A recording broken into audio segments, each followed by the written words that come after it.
Mineral and energy resource part 1 हम लोग discuss कर चुके हैं, जहाँ पे मैंने आप लोगों के साथ मिनरल एंड एनर्जी रिसोर्स का important MCQ questions, objective questions discuss किया था।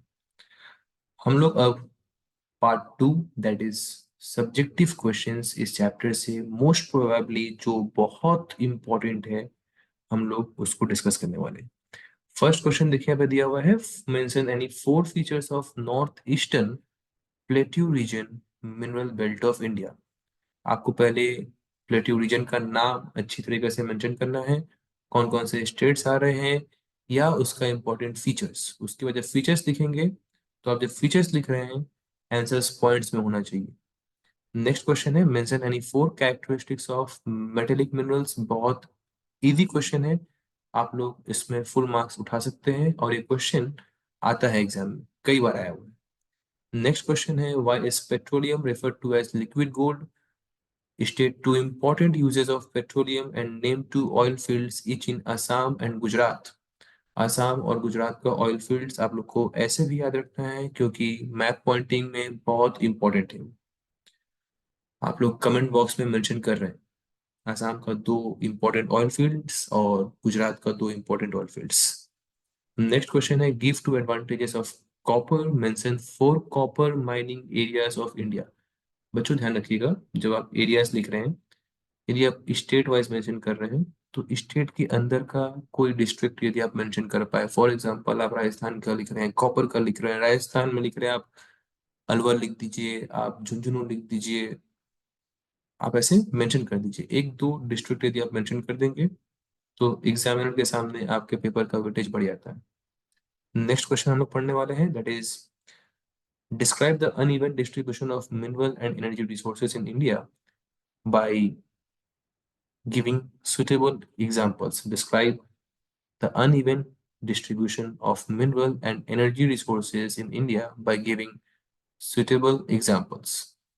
सदर्न इंडिया को ज्यादा फोकस करना है, अच्छे से मेंशन करना है, और यदि आप लोग इसको एक रफ इंडिया का मैप बना करके दिखा पाओ तो फिर बोलूंगा कि आपका आंसर्स में वेटेज बढ़ाएगा। नेक्स्ट क्वेश्चन दिया हुआ है, describe the broad belts of minerals in India.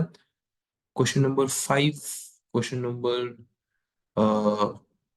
1, इस तरीके का क्वेश्चन का यदि आपको आंसर पता होगा तो आप क्वेश्चन नंबर 6, क्वेश्चन नंबर 7, इस तरीके के क्वेश्चन को आप बहुत अच्छे से लिख पाओगे। क्वेश्चन नंबर 7 दिया हुआ है, India has got a strong base for the development of metallurgical industries, discuss.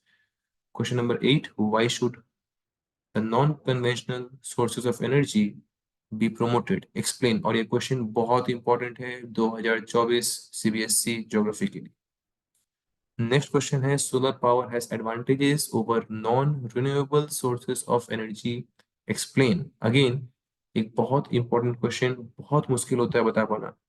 इस तरीके के प्रोबेबल क्वेश्चंस में यदि बोला जाए कि कोई एक क्वेश्चन बोलो, तो सच बोलो तो एज अ स्टूडेंट आपको कभी भी ऐसे सजेशंस पे नहीं जाना चाहिए।